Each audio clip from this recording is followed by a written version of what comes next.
बच्चों आज की कक्षा 11वीं विषय भूगोल वायुमंडल का संगठन एवं संरचना के बारे में अध्ययन करेंगे। वायुमंडल दो शब्दों से मिलकर बना है। वायुधन मंडल अर्थात पृथ्वी के चारों रंगहीन, गंधहीन और स्वादहीन गैसों का आवरण है, जिसे हम वायुमंडल कहते हैं। वायुमंडल के कारण ही पृथ्वी की सतह पर विभिन्न प्रकार के जीवों के अस्तित्व संभव हो पाया है। वायुमंडल पृथ्वी की गुरुत्वाकर्षण के कारण पृथ्वी से जुड़ा हुआ है। अब हम पढ़ेंगे वायुमंडल की उत्पत्ति। तो वायुमंडल की उत्पत्ति के बारे में बताया जाता है कि वायुमंडल की जो उत्पत्ति है वो पृथ्वी की उत्पत्ति के समय ही हुआ है। अब जिस समय पृथ्वी की उत्पत्ति हुई उस समय वायुमंडल में हाइड्रोजन और हीलियम गैसें विद्यमान थी। वर्तमान में हम देख रहे हैं कि यहाँ पर नाइट्रोजन, ऑक्सीजन गैसों के साथ जो वायुमंडल का संबंध है, तो नाइट्रोजन और ऑक्सीजन गैसों के निर्माण के संबंध में बताया जाता है कि इनका जो निर्माण है वो ज्वालामुखी उद्गार, गर्म जल स्रोत, चट्टानों के बनने एवं टूटने की प्रक्रिया, वनस्पति के श्वसन क्रियाओं में महत्वपूर्ण योगदान था। अब हम देखेंगे कि वायुमंडल का संगठन। तो वायुमंडल अनेक प्रकार के गैसों, धूलकण एवं जल वाष्प का मिश्रण है।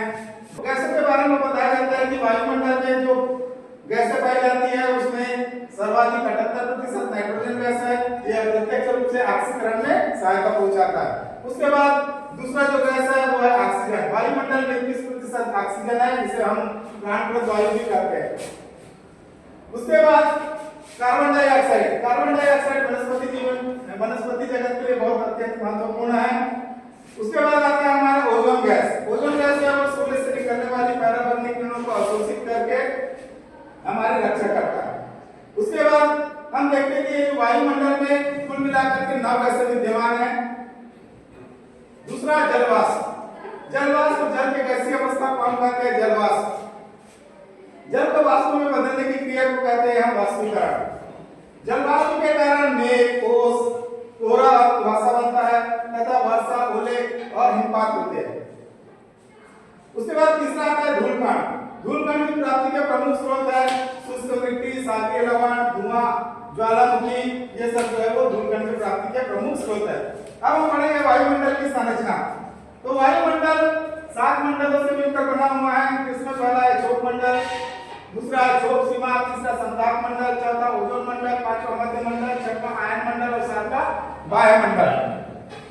अब हम पढ़ेंगे क्षोभ मंडल। क्षोभ मंडल को तापीय परिवर्तन मंडल भी कहा जाता है।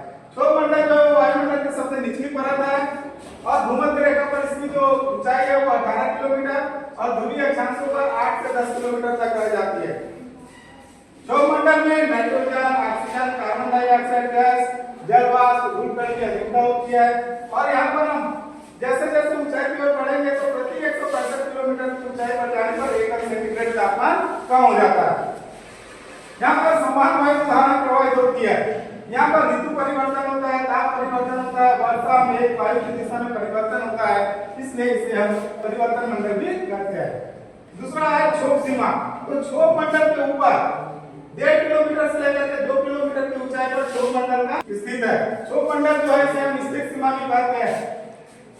क्षोभ मंडल की ऊपरी सीमा है उसे हम क्षोभ सीमा कहते हैं। इसका नामकरण नेपियर सा वैज्ञानिक ने किया था और इसे हम ट्रोपोपॉज भी कहते हैं। ट्रोपोपॉज का मतलब होता है परिवर्तन की समाप्ति। कहने का मतलब यहाँ है कि यहाँ पर तापमान, वायु दाब संबंधी कोई परिवर्तन नहीं होगा, अतः इसे स्थिर सीमा को मौसम परिवर्तन की छत भी कहा जाता है। तीसरा होता है संताप मंडल। क्षोभ सीमा के ऊपर 80 किलोमीटर की ऊंचाई पर इसका स्थित है और इसको हम कहते हैं संताप मंडल। ऊंचाई के साथ साथ ताप यहाँ पर समान पाया जाता है, यहाँ मौसम परिवर्तन नहीं होता। आधुनिक समय में जेट विमान अधिकतर संताप मंडल के इसी सतह पर उड़ान भरते हैं। चौथा आता है ओजोन मंडल। संताप मंडल के ऊपर 30 से 60 किलोमीटर की ऊंचाई में ओजोन मंडल है। यहाँ पर ओजोन गैस की प्रधानता होती है। ओजोन मंडल जो है सूर्य से निकलने वाली हानिकारक पराबैंगनी किरणों को धरातल पर आने से रोकती है, अन्यथा पृथ्वी का तापमान बहुत अधिक बढ़ जाएगा, वनस्पति, मनुष्य एवं अन्य जीव नष्ट हो जाएंगे। लेकिन वर्तमान युग में वायु और ज्ञान से निकलने वाली नाइट्रोजन ऑक्साइड गैस और क्लोरोफ्लोरोकार्बन के जो ओजोन गैस है उसमें छिद्र हो रहा है, जिसका भयानक दुष्प्रभाव हमको देखने को मिलेगा। पांचवा देखते हैं मध्य मंडल। मध्य मंडल जो है वो ओजोन मंडल से 50 से 80 किलोमीटर की ऊंचाई पर है। ऊंचाई बढ़ने के साथ साथ यहाँ पर तापमान कम होता जाता है। 80 किलोमीटर की ऊंचाई पर जाने पर तापमान जो है -100 सेंटीग्रेड रह जाता है। उसके बाद छठवां जो हमारा है वो है आयन मंडल। आयन मंडल जो है वो मध्य मंडल के ऊपर 80 से 600 किलोमीटर की ऊंचाई पर है। इस मंडल में गैस रासायनिक किरणें ग्रहण करके विद्युतमय हो जाती है। प्रकाश एवं संवहन तरंगों के परावर्तन के कारण रेडियो टेलीविजन संदेश का संचार संभव हो पाया। सातवां वायुमंडल। वायुमंडल जो है वो आयन मंडल से 600 किलोमीटर के ऊपर में है। वायुमंडल वायुमंडल का सबसे ऊपरी परत है और ये 600 किलोमीटर से अधिक हजारों किलोमीटर की ऊंचाई में अंतरिक्ष में जाकर के मिल जाता है। यहाँ पर गुरुत्वाकर्षण की कमी के कारण हल्की गैसें गुच्छों में परिवर्तित हो जाती है।